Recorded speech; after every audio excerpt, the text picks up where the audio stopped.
बहुत बहुत स्वागत है आप सभी का पढ़ेकर ऑनलाइन पर। आज की क्लास के माध्यम से हम कवर करेंगे बीए फोर्थ सेमेस्टर इंग्लिश के हमारे सेकंड यूनिट के जितने भी आपके एमसीक्यू क्वेश्चन आपके बनेंगे, इन सभी क्वेश्चनों को आज हम करा रहे हैं।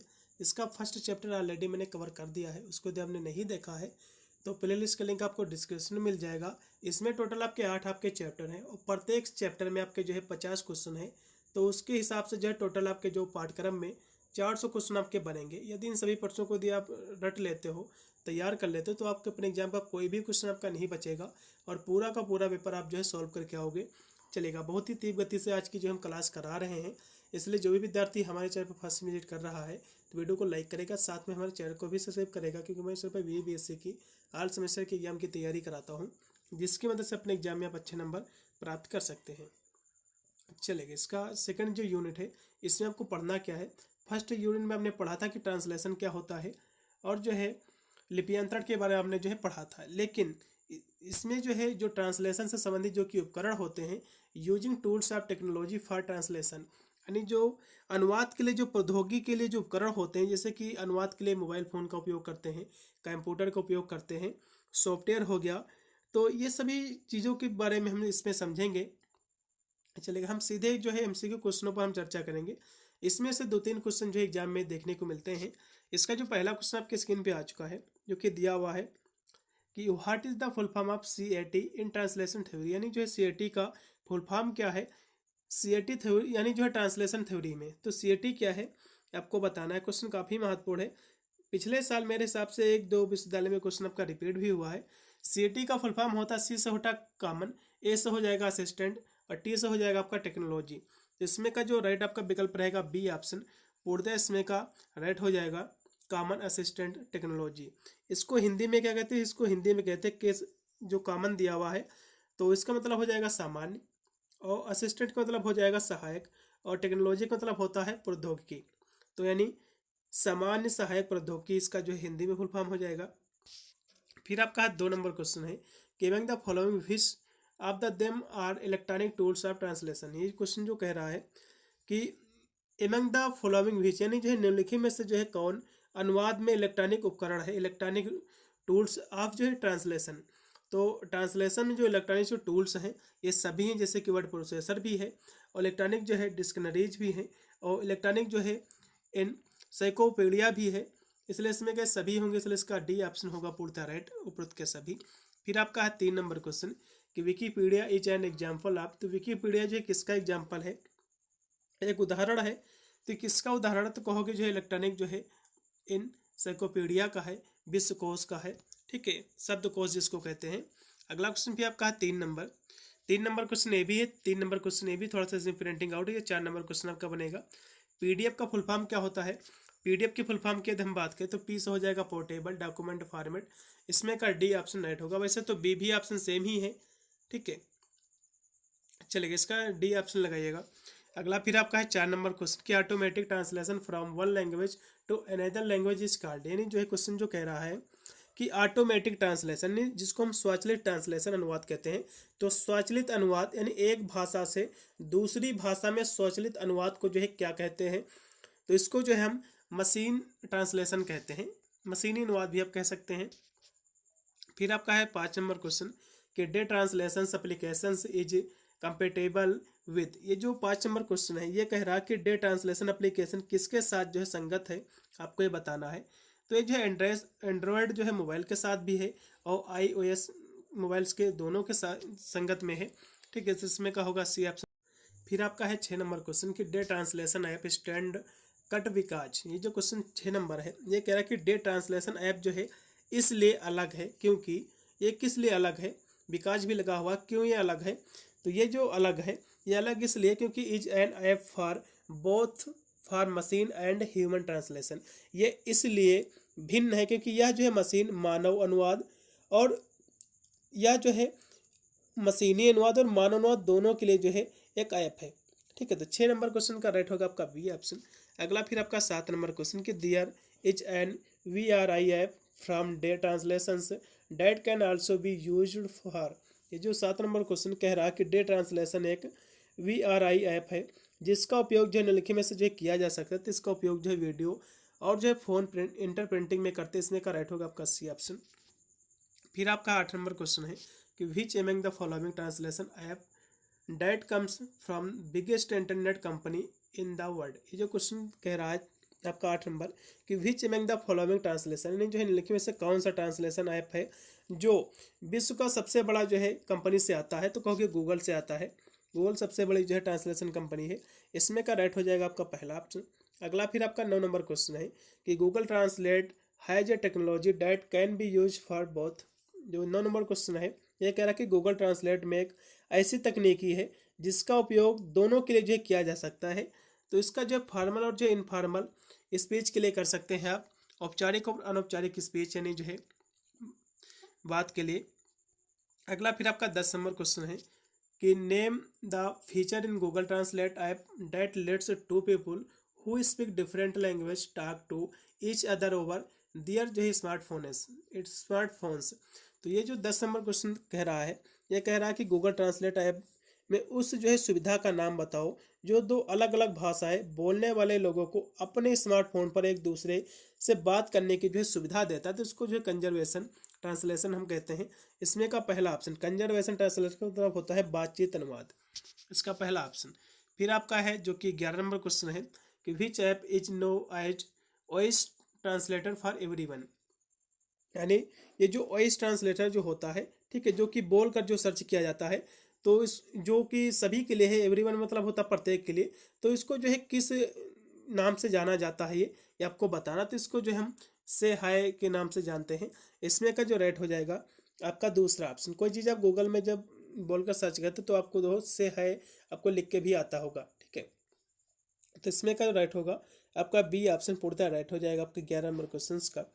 अगला फिर आपका है 12 नंबर क्वेश्चन की वन आप the best translator app for iPhone is.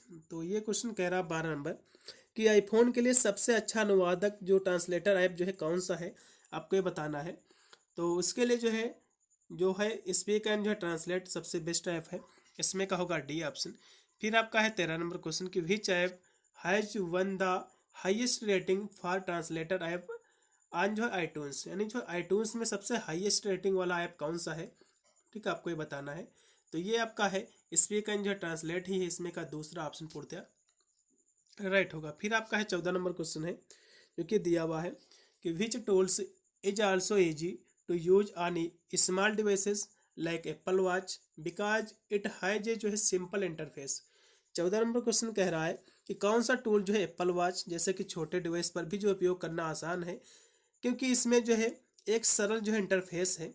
तो ये जो है आई जो है ट्रांसलेट, इसमें का राइट होगा आपका सी ऑप्शन। फिर 15 नंबर क्वेश्चन कि what is a web browser. Web browser क्या है, तो ये जो है एक सॉफ्टवेयर एप्लीकेशन है, ठीक है, जो कि वर्ल्ड वाइड वेब से जो है एक्सेस होता है। इसलिए इसमें का होगा आपका सी ऑप्शन। अगला क्वेश्चन भी आपका है जो कि 16 नंबर है कि एन असेंबलर इज। असेंबलर क्या है आपको ये बताना है। असेंबलर जो है ये क्या है, तो असेंबलर एक प्रकार का ट्रांसलेटर है which is use the translate the assembly language code into the machine language. यानी एक प्रकार का जो है असेंबलर एक ट्रांसलेटर है जिसका उपयोग इज यूज टू जो है ट्रांसलेट असेंबली लैंग्वेज, जो है जो असेंबली भाषा में इसका उपयोग होता है असेंबली भाषा कोड में, और जो है मशीनी लैंग्वेज कोड में भी इसका उपयोग होता है। इसमें का होगा आपका बी ऑप्शन। फिर आपका 17 नंबर क्वेश्चन है कि what is the work of compiler. Compiler का जो है कार्य क्या है आपको ये बताना। तो इसका कार्य है it translates the entire programme into the machine tools. यानी इसका जो उपयोग है, इसका उपयोग किया जाता है, किसमें किया जाता है, तो कहोगे यह जो है संपूर्ण प्रोग्राम को मशीन टूल में जो है अनुवादित करता है। इसमें का राइट होगा आपका डी ऑप्शन। फिर आपका 18 नंबर क्वेश्चन है कि what is the field of natural language processing, जिसको हम NLP कहते हैं। तो ये जो है क्या है आपको ये बताना है। 18 नंबर क्वेश्चन की यदि हम बात कर ले तो ये जो है कंप्यूटर साइंस भी है, आर्टिफिशियल इंटेलिजेंट भी है, और जो है कह सकते हो भाषा विज्ञान भी है। इसलिए इसमें का डी लगाइएगा, उपरोक्त के सभी हो जाएंगे ऑल ऑफ एबव, ठीक है। फिर 19 नंबर क्वेश्चन है कि choose from the following areas where NLP can be useful. 19 number जो क्वेश्चन के निम्नलिखित में क्षेत्र में से चुने जहाँ जो है NLP जो है उपयोगी हो सकता है। तो ये जो उपयोगी है ऑटोमेटेड टेक्स्ट जो है समराइजेशन के लिए है, जिसको हम हिंदी में कहते हैं जो है स्वचालित पाठ जो है सारांशीकरण। इसमें का पहला ऑप्शन चलेगा। 20 नंबर क्वेश्चन भी यहाँ से दिया हुआ है कि what is the machine translation. Machine translation क्या है आपको बताना है। जो मशीनी अनुवाद होता है ये क्या होता है आपको ये बताना। तो ये जो है convert one human language to another, जो मानो कि जो एक लैंग्वेज को दूसरी लैंग्वेज में बदलना, यही जो है मशीन ट्रांसलेशन कहलाता है। इसका राइट होगा आपका पहला ऑप्शन। फिर आपका 21 नंबर क्वेश्चन आपके स्क्रीन पे आ चुका है कि is the conversion of text from one script to another script. ये जो क्वेश्चन कह रहा है जो कि 21 नंबर क्वेश्चन है, ये कह रहा है कि एक लिपि को दूसरी लिपि में बदलना ये क्या कहलाता है। तो एक लिपि को दूसरी लिपि में बदलना, इसको जो है लिपियांतरण कहते हैं। ठीक है, ट्रांसलिटरेशन कहते हैं। इसमें का पहला ऑप्शन पूर्णतः राइट होगा आपका।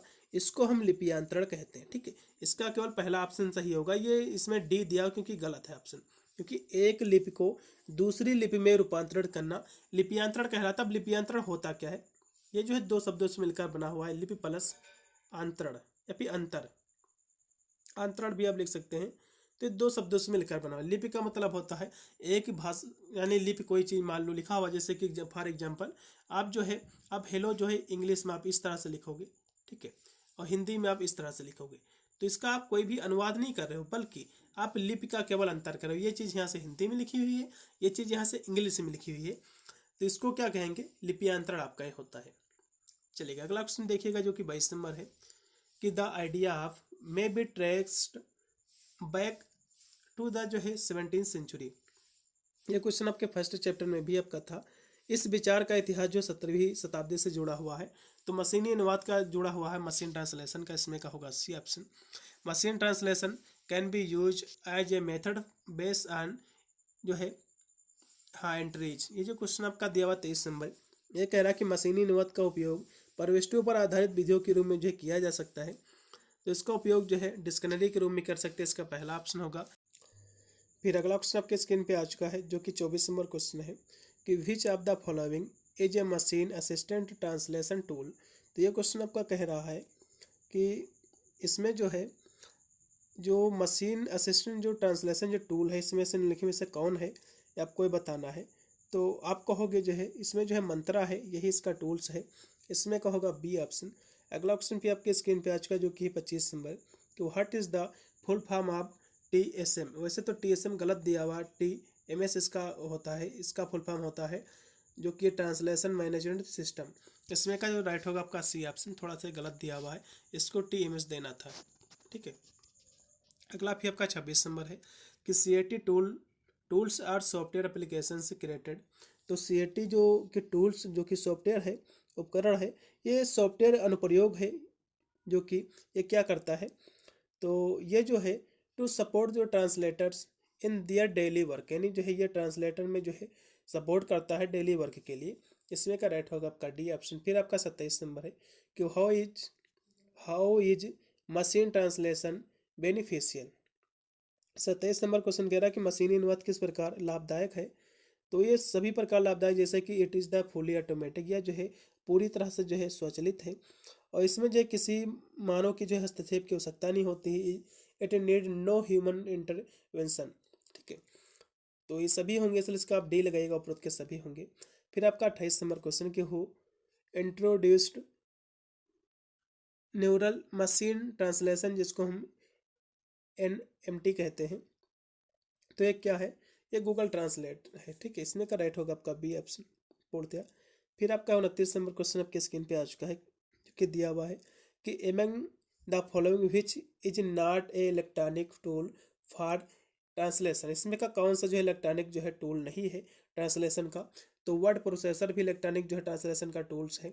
मोबाइल फोन्स के माध्यम से भी ट्रांसलेशन होता है, टूल्स ऑफ इंटरनेट के माध्यम से भी होता है, लेकिन इमेज एडिटर कोई भी इसका टूल्स नहीं है, इसलिए इसमें का होगा आपका बी ऑप्शन। फिर अगला क्वेश्चन आपका 30 नंबर है कि which among the following is to do about computer assistant translation. तो ये जो क्वेश्चन कह रहा 30 नंबर कि कंप्यूटर सहायता प्राप्त अनुवाद के बारे में निम्नलिखित में से जो है कौन सा कथन जो है सत्य है, आपको ये बताना है।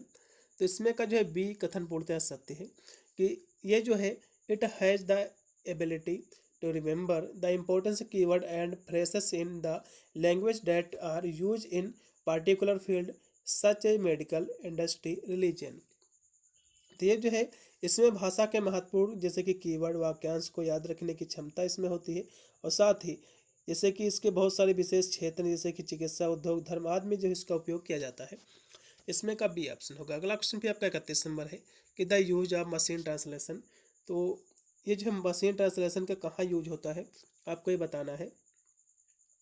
तो इसका जो यूज होता है वो यूजली जो है ट्रांसलेट ए कंटेंट जो है एक सामान्य इजली का मतलब होता है आसानी से किसी कंटेंट को ट्रांसलेट करने के लिए। इसका राइट होगा आपका बी ऑप्शन। अगला भी आपका 32 नंबर आपकी स्क्रीन पे आ चुका है कि the open source machine translation tool are. तो ये क्वेश्चन कह रहा है कि द ओपन सोर्स जिसको हम कह सकते हैं खुले खुले जो मशीनी जो अनुवाद के जो उपकरण होते हैं सोर्स होते हैं वे कौन है। तो ये जो होते हैं ये कौन होते हैं। तो 33 आपका जो क्वेश्चन दिया हुआ 32 नंबर है। तो ये जो है एपार्टियम और जो है मूसा होते हैं, मोसेस जिसको कहते हैं। इसमें का राइट होगा आपका सी ऑप्शन। फिर आपका 33 नंबर क्वेश्चन कि an agential tool for good translation is. तो ये जो क्वेश्चन है 33 नंबर की अच्छे अनुवाद के लिए जो है क्या आवश्यक उपकरण है आपको ये बताना है। एजेंटियल टूल से यहाँ बात करें अच्छे उपकरण, तो इसके लिए जो है डिक्शनरी है इसमें का पहला होगा। फिर आपका 34 नंबर क्वेश्चन कि sub program of the word processor. 34 number question है कि वर्ड प्रोसेसर में जो उप प्रोग्राम क्या है। यहाँ से देखो सब प्रोग्राम्स की बात कर रहा है, सब का मतलब होता है उप प्रोग्राम कौन सा है आपको ये बताना है। तो जो स्पेलिंग एंड जो ग्रामर चेकर्स है इसमें का होगा सी ऑप्शन। फिर आपका 35 नंबर क्वेश्चन है कि यूजर में get information easily by browsing. 35 number question है कि उपयोगकर्ता जो है लिखित ब्राउज आसानी से जो है प्राप्त कर सकता है। तो ये जो है गूगल ट्रांसलेट के माध्यम से। इसमें का होगा आपका बी ऑप्शन। फिर आपका है 37 नंबर क्वेश्चन कि an open source driving tools for creating and जो एडिटिंग ग्राफिक्स ये किसके माध्यम से कर सकते हो। तो इंस्केप स्केप के माध्यम से इसका पहला होगा। Translation tool is a system.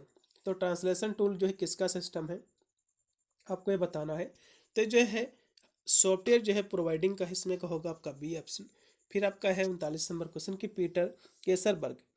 जो पीटर जो केसरबर्ग है ठीक है के अनुवाद उपकरण को जो है निम्न प्रकार जो विभाजित किया जा सकता है। तो इसके जो डिवाइडर जो ट्रांसलेशन के टूल्स हैं तो इसको विभाजित किया जा सकता है FAMT के रूप में। इसका पहला ऑप्शन पूर्णतः राइट होगा। फिर एक 40 नंबर क्वेश्चन कि is the conversion of text from one script to another script. यानी जो है एक लिपि को दूसरी लिपि में रूपांतरण करना उसको हम लिपियांतरण कहते हैं, उसको लिपियांतरण कहते हैं ठीक है। यानी जो है ट्रांसलिट्रेशन कहते हैं। इसमें का राइट होगा आपका सी ऑप्शन। यहाँ से एकदम ऑप्शन सही दिया हुआ है, इससे पहले जो यहाँ पर ऑप्शन गलत था। इसमें का सी ही ऑप्शन पूर्णतः राइट है। 41 नंबर भी क्वेश्चन है transliteration provides helpful in the field of. तो ये क्वेश्चन आपका कह रहा है 41 नंबर कि ट्रांसलेशन किस क्षेत्र में जो है सहायक सिद्ध होता है।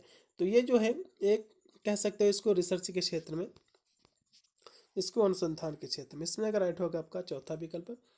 फिर आपका है 42 नंबर क्वेश्चन कि ट्रांसलिट्रेशन हेल्प इन। तो ट्रांसलेशन किस में हेल्प करता है। तो ये जो है आपके टीचिंग लैंग्वेज में भी करता है और जो है प्रोनाउंसिएशन वर्ड में भी करता है, लर्निंग लैंग्वेज में भी करता है। इसलिए इसमें का होगा डी ऑप्शन उपयुक्त के सभी। फिर आपका है 43 नंबर क्वेश्चन कि what are translation memories. Translation जो मेमोरीज क्या है, स्मृतियाँ क्या है अनुवाद की आपको ये बताना है। तो इसकी स्मृतियाँ जो है वो है आपकी जो है इट स्टो जो स्टोर्स होता है ऑल प्रीवियस जो translation for a language fair. तो ये जो है यह किसी भाषा युग के सभी पिछले अनुवादों को जो है संग्रहित करता है। इसमें का पहला ऑप्शन पूर्णतः राइट होगा। फिर आपका है 44 नंबर क्वेश्चन कि in how many way can one use A translation memories. तो 44 नंबर क्वेश्चन जो कह रहा है कि अनुवाद स्मृति का उपयोग कितने तरीके से किया जा सकता है। तो इसके जो है 2 तरीके होते हैं बस। फिर आपका 45 नंबर क्वेश्चन कि what is the full form of MTQE। तो इसका फुल फॉर्म क्या होता है। तो इसका जो फुल फॉर्म होता है एम से हो जाएगा मशीन ट्रांसलेशन क्वालिटी एस्टिमेशन। इसमें का राइट होगा आपका डी ऑप्शन। फिर आपका है 46 नंबर क्वेश्चन कि which of following instructs the computer hardware what to do and how to do. ये क्वेश्चन कह रहा है 46 नंबर कि निम्नलिखित में से जो कौन सा कंप्यूटर हार्डवेयर को निर्देश देता है क्या करना है और कैसे करना है। तो ये निर्देश कौन देता है। तो कहोगे ये सॉफ्टवेयर देता है। अगला क्वेश्चन भी आपका 47 नंबर की विच of the following is not type of software, यानी इसमें का कौन सा जो है सॉफ्टवेयर का प्रकार नहीं है। तो सिस्टम सॉफ्टवेयर होता है, यूटिलिटी सॉफ्टवेयर भी होता है और एप्लीकेशन सॉफ्टवेयर भी होता है, लेकिन ड्राइवर भैया सॉफ्टवेयर कोई भी नहीं होता है, इसलिए इसमें का होगा आपका डी ऑप्शन। अगला क्वेश्चन भी आपका 48 नंबर है कि which software is use to manage and control the hardware components. ये क्वेश्चन आपका जो 48 नंबर ये कह रहा है कि हार्डवेयर घटकों को प्रतिबंधित और नियंत्रित करने के लिए किस सॉफ्टवेयर का जो उपयोग किया जाता है। तो इसके लिए जो है जो उपयोग करते हैं सिस्टम सॉफ्टवेयर का, इसमें होगा बी ऑप्शन। फिर आपका लास्ट में जो कि 50 नंबर क्वेश्चन है कि बग मीन्स क्या होता है। बग का मतलब होता है लॉजिकल एरर, लॉजिकल एरर। इसका जो है राइट होगा आपका पहला ऑप्शन। भाई इतने इसमें आपके 50 क्वेश्चन इसमें भी हो गए हैं। जितनी अन्य भी क्लासें हमारी बची हुई हैं बहुत ही शीघ्र आ जाएंगी। इसी मार्च में हम पूरी इंग्लिश की जो है इसको भी जो है कंप्लीट कर देंगे। हिंदी हमारा ऑलरेडी कंप्लीट ही है और बहुत सारे मैं पेपर भी सोल्व करा रहा हूँ जो नहीं करा पाऊंगा क्लास इस साल, उसके मैं पेपर भी पिछले साल के सोल्व करा रहा हूँ, जो कहीं ना कहीं आपको एग्जाम में अच्छे नंबर दिलाने के लिए बहुत ही अच्छे साबित होंगे। मिलता हूँ वीडियो के लिए, तब तक सभी को thank you for watching this video.